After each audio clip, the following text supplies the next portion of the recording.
Your place is in the kitchen. She said it with a smile. Layla, my brother's perfect little trophy wife, sitting across from me in a glittering gold dress she didn't pay for, sipping from a champagne flute I helped fund, thinking she just made the joke of the night. The table roared with laughter. My brother, Jason, slapped the table like it was the funniest thing he'd ever heard. Even my dad smirked. And me? I sat there, perfectly still, not blinking, not laughing, because I wasn't shocked. I was done. My name is Emily, and from wherever you're watching this, stay with me. Because let me ask you something. Have you ever been reduced to a joke by the very people you built an empire for? Because that's what this was. They didn't see me. They saw a chair filler. A background character. A woman with spreadsheets. Not the one who made the entire deal happen. The banquet was held at the Westin Hotel Ballroom. Crystal chandeliers. Velvet drapes. $400 a plate catering. All for one reason. To celebrate Jason's company closing the biggest real estate deal in our family's history. What no one at that table knew. The deal wasn't his. It was mine. I built it in silence over 11 months. Used a shell LLC so no one knew I was the strategist behind the scenes. Negotiated every term from Dubai to Denver, all under a code name. Why? Because I wanted to see how far they'd go in erasing me. They didn't disappoint. Layla leaned forward after her comment, feigning sweetness. I mean, you do make the best casserole. Jason always says so. My mother chuckled. Well, she is single. She's got time to cook. That was it. No more warning shots. No more silent loyalty. I pulled out my phone, dialed one number, held it to my ear. Hi. Yeah, terminate the contract. Immediate withdrawal. Let them scramble. Then I hung up. Silence hit the table like a glass shattering. My father blinked. Jason froze mid-bite. Layla tilted her head, confused. What do you mean, terminate? Jason asked, voice suddenly tight. I stood up slowly, placed my napkin on the table, and tapped the champagne glass with my fork. The ballroom quieted. Everyone turned. I clicked the small remote in my other hand. Behind me, the LED screen above the stage changed. Jason's name disappeared. Mine appeared. Emily Blake, lead executive architect, Blake Holdings LLC. Below it, the title, The Mind Behind the Merger. Gasps rippled through the hall. Jason's business partner dropped his fork. A VP from New York stood up, stunned. Layla looked like she'd swallowed glass. This deal, I said calmly, was mine. The contracts, the capital, the client relationships.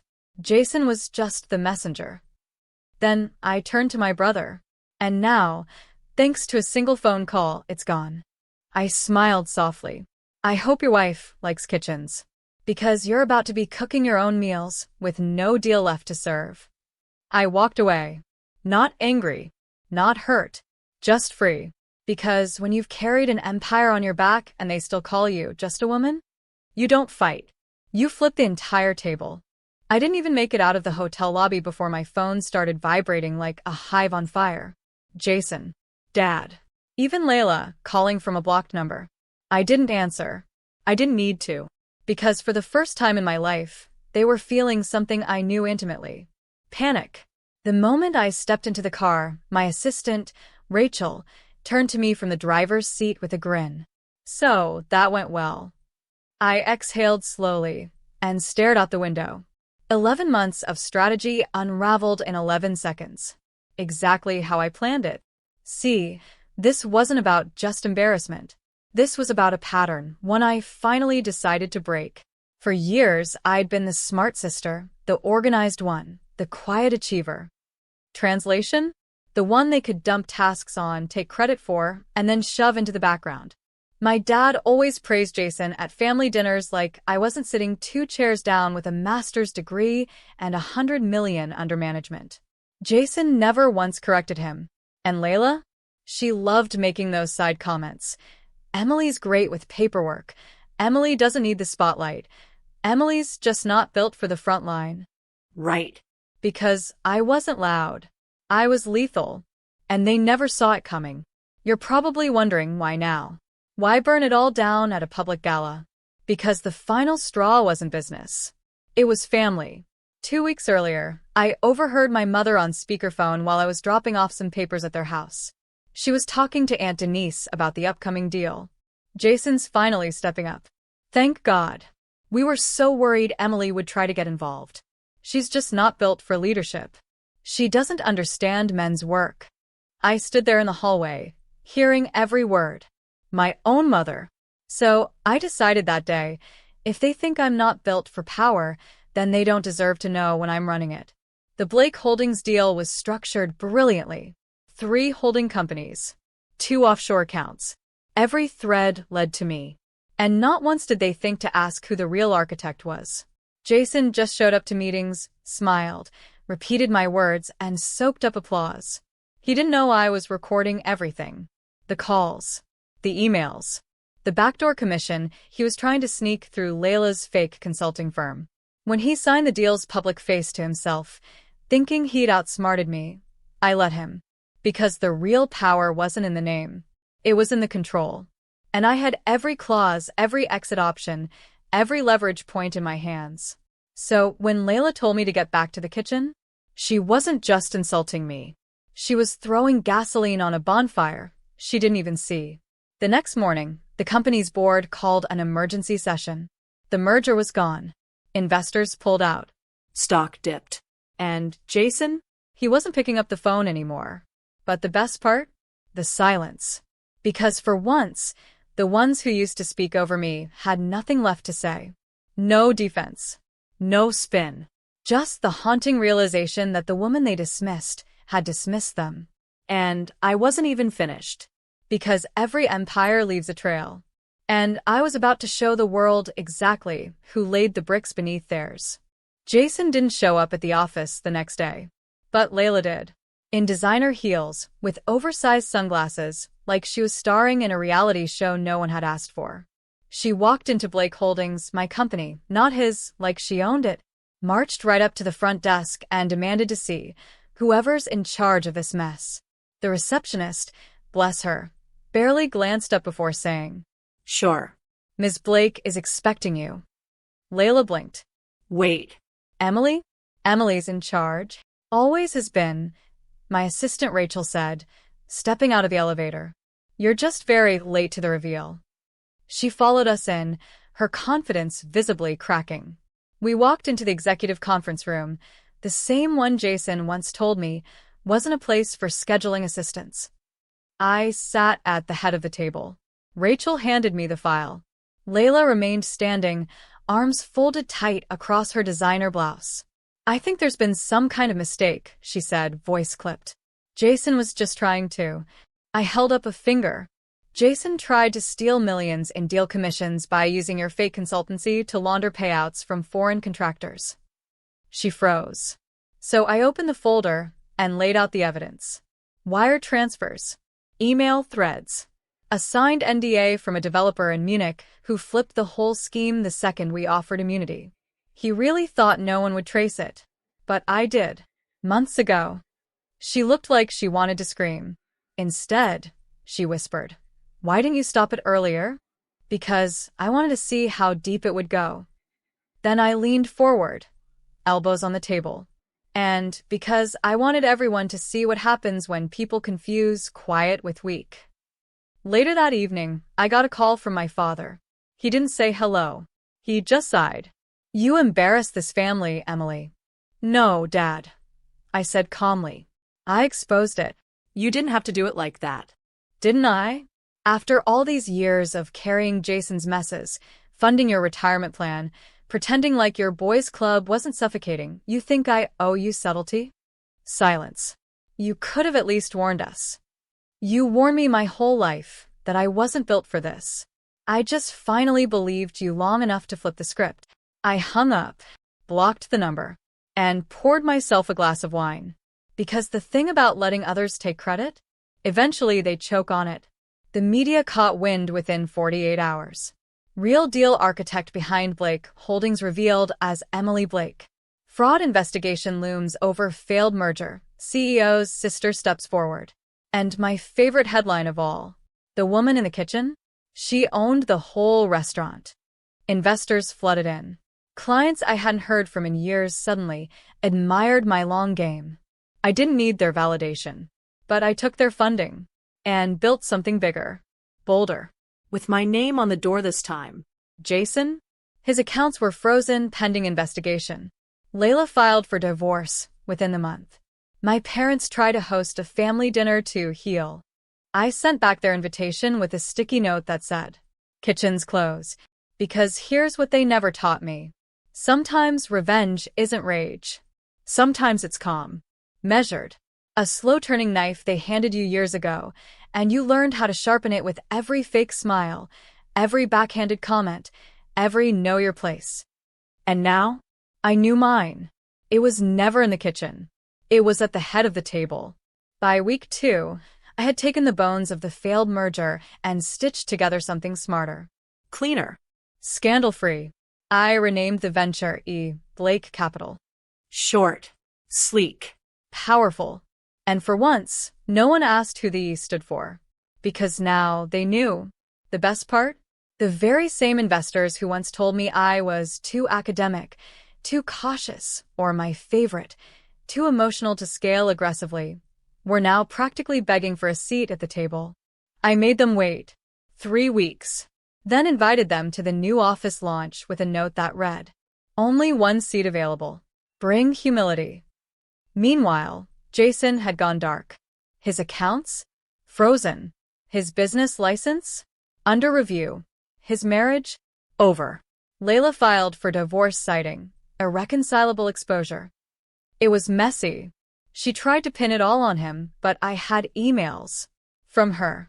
She thought CCNG me on her secret invoices would go unnoticed. Rookie mistake. She forgot I read everything. One afternoon, I was going through the final paperwork to buy out the last of Jason's shares, the ones he secretly tried to hide under a childhood friend's name, when Rachel walked in with a grin on her face. "Guess who's waiting in the lobby? Santa Claus?" I said. Close. "Jason." I looked up, blinked once. "Send him in, but make him wait 5 minutes. I want him to remember who owns the clock now." When he walked into my office, he looked smaller. Not physically, emotionally, like someone had finally peeled away his performance. Same tailored suit, same gelled hair. But now? He wasn't sitting at the head of the table. He was asking for it. I just wanted to talk." "You mean confess? Apologize? Or beg?" He flinched. "I didn't know the deal was yours." I swear. "I thought you were just helping." "Helping," I repeated flat. "As in, working 70-hour weeks for free while you collected praise?" "I didn't mean to cut you out." "Jason, you didn't cut me out. You stood on a stage and lit the whole bridge on fire while smiling in my face." He shifted in his seat. Looked like he might cry. But I didn't move. Because this was the face I'd seen behind closed doors my whole life, the one that showed up only when consequences did. "So what now?" he asked. "You're just going to erase me from the company?" "No," I said. "You already did that yourself. I'm just making it official." He stood to leave.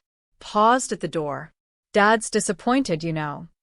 He's been disappointed in me since I was born without a Y chromosome. I'm good." That night, I walked through the new office again. Just me and the soft hum of fresh lights. The name Blake Capital gleamed above the glass entry. And I remembered how Jason once told me, "You're good at research, Em. But no one invests in spreadsheets." Turns out, they do when the spreadsheets start buying buildings. The empire they tried to ignore?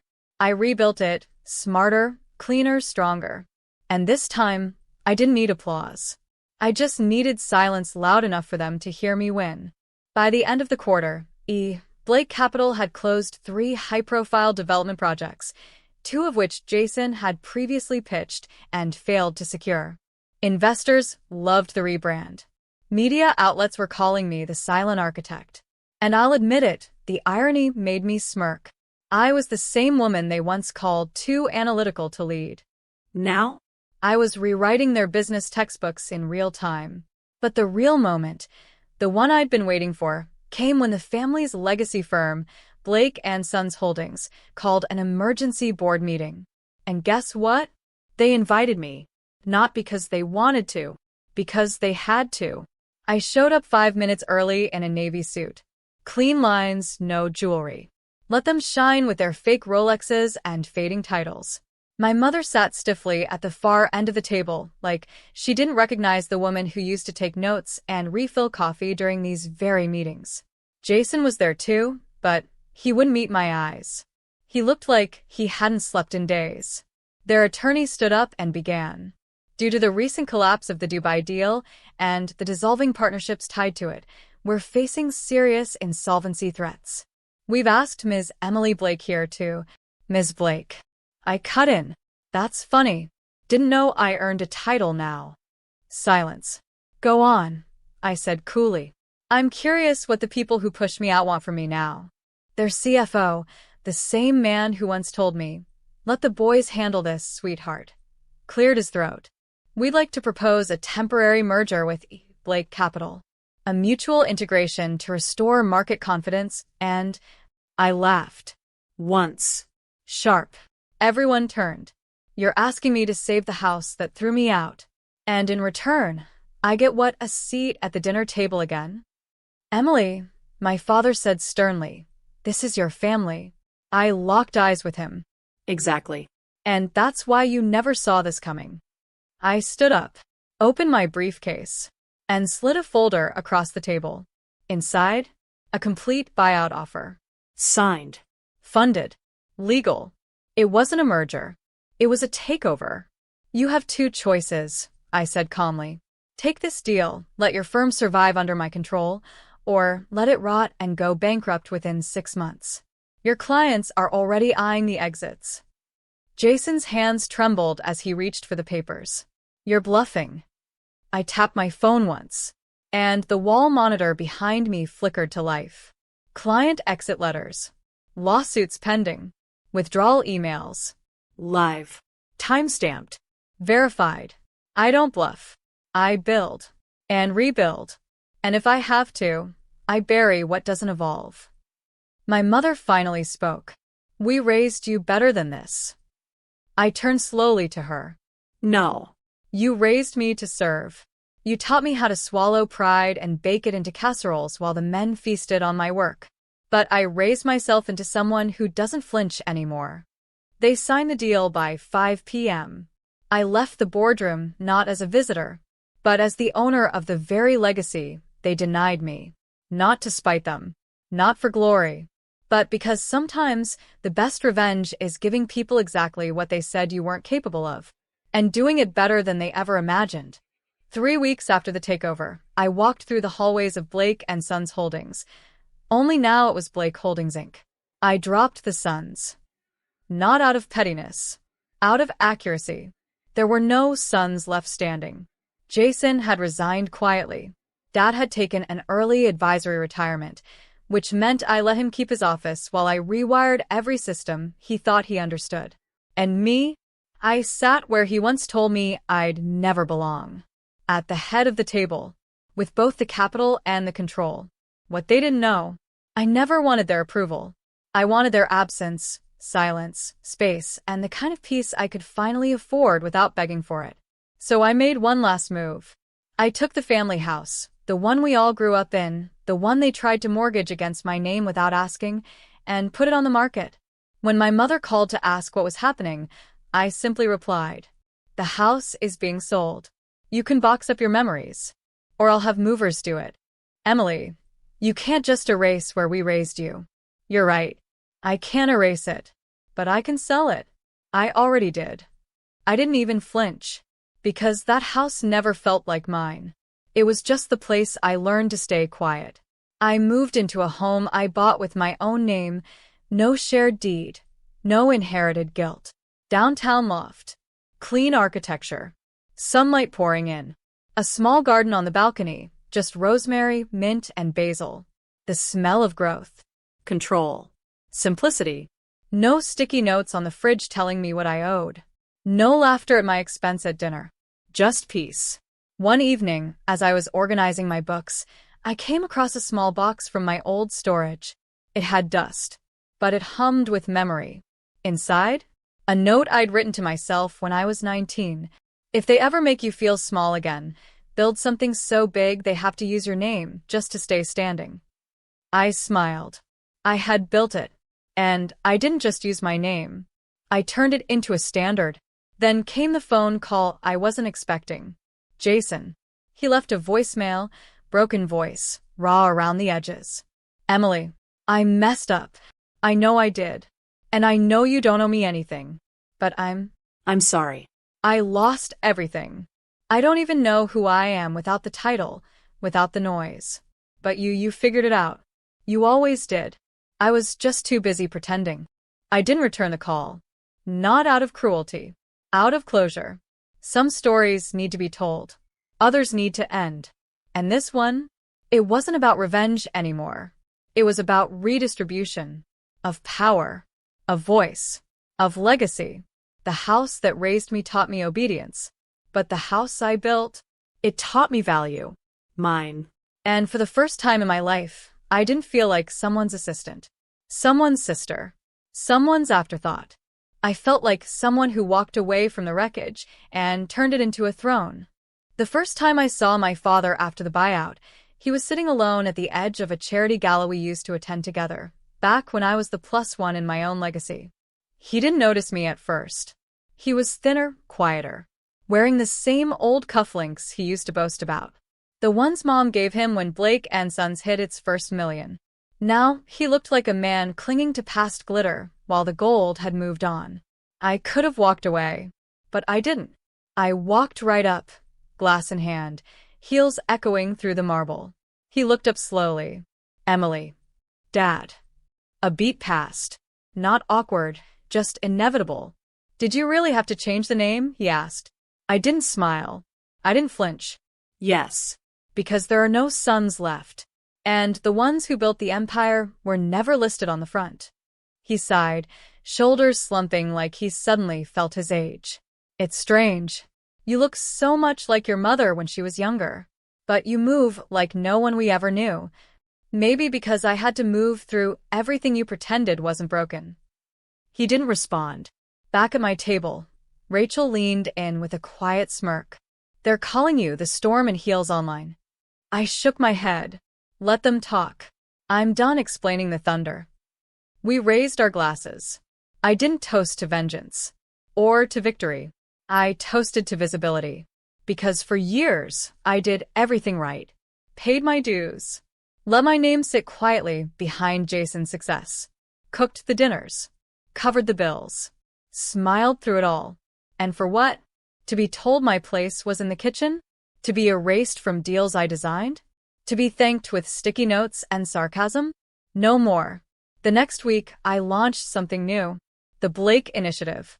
A mentorship program for young women in finance, law, and tech. We offered capital, but more importantly, we offered clarity. No smoke. No politics. No boys' club dinners with closed-door deals. Just women who'd had enough of ceilings. Glass or otherwise. One of our first applicants was a 21-year-old coder from Detroit who had been passed over 3 times by companies that told her she was too intense. Her pitch? Flawless. Her drive? Unstoppable. When I handed her the acceptance letter personally, she cried. I thought no one like you even noticed girls like me. I took her hands and said, I was you. They just didn't see it. That night, I walked home alone through the city. Not lonely, just full. Full of the kind of peace that comes when the storm passes, and the only sound left is your own breath, steady, unshaken, and finally heard. At a red light, a billboard caught my eye. My face. Above it. She didn't ask for a seat at the table. She built her own. Below it, Emily Blake, founder and CEO, E. Blake Capital. I stood there a long time, not to admire it, but to remember the girl who once looked for her name in the credits and never found it. Now? I was the headline. And the fine print. The housewarming party at my new place wasn't loud. It wasn't extravagant. It was intentional. Real friends. Real colleagues. No filtered relatives. No obligations masked as loyalty. Just light jazz, a skyline view, and the sound of people genuinely laughing, not at me, not above me, with me. Someone tapped a glass for a toast. Rachel smiled. You all know her as Emily Blake, CEO, strategist, boardroom assassin. But I knew her when she was sharing office space with a printer and didn't even have her own chair. Laughter echoed. Then silence. Everyone looked to me. I held my glass but didn't raise it. Instead, I said, a year ago, I was standing in a dining hall where I was told my place was in the kitchen. My brother's wife smirked like it was a fact. My family laughed. And I did what I'd always done. I stayed quiet. But silence isn't submission. Sometimes silence is strategy. And sometimes it's the sound just before the ground shifts. I looked around the room, at the women I hired, the team I built, the world I redesigned. I was never weak. I was waiting. And this was what they had waited for. A few days later, I visited my old childhood home. It was almost empty now. Just boxes and dust and echoes of voices that had never really seen me. In the corner of the attic was the last thing left behind. An old wooden sign. Family means everything. I stared at it. Then, with a marker from my purse, I added, unless they spend it. I left it there, not out of spite, out of memory, so that anyone who walked in after would know. This was once a home. Then it became a battlefield. Then it became mine. On my way out, I passed the garden where I used to sit with books while the rest of them played power games inside. I picked a single rose from the overgrown bush. Not for decoration. For closure. Weeks later, Jason texted me again. I'm in therapy. Starting over. No angle. Just wanted to say thank you for not destroying me when you had the chance. I didn't respond. Because forgiveness doesn't require replies. And peace doesn't need performance. I was scheduled to speak at a global finance conference in LA. The night before, I stood on my balcony with tea in hand. Beneath me, a city sparkled. Above me, silence held. And within me, stillness. The kind I never thought I'd feel, because they taught me I had to earn rest. Now I knew. Rest is a right. Respect is non-negotiable. And revenge? It's not always fire and fury. Sometimes it's a locked door you walk past, while they pound on the other side, begging to be let into a world they once told you you'd never belong to. I turned off my phone, closed my laptop, and whispered the final words of the story they tried to erase. She wasn't the girl who broke. She was the woman who rebuilt.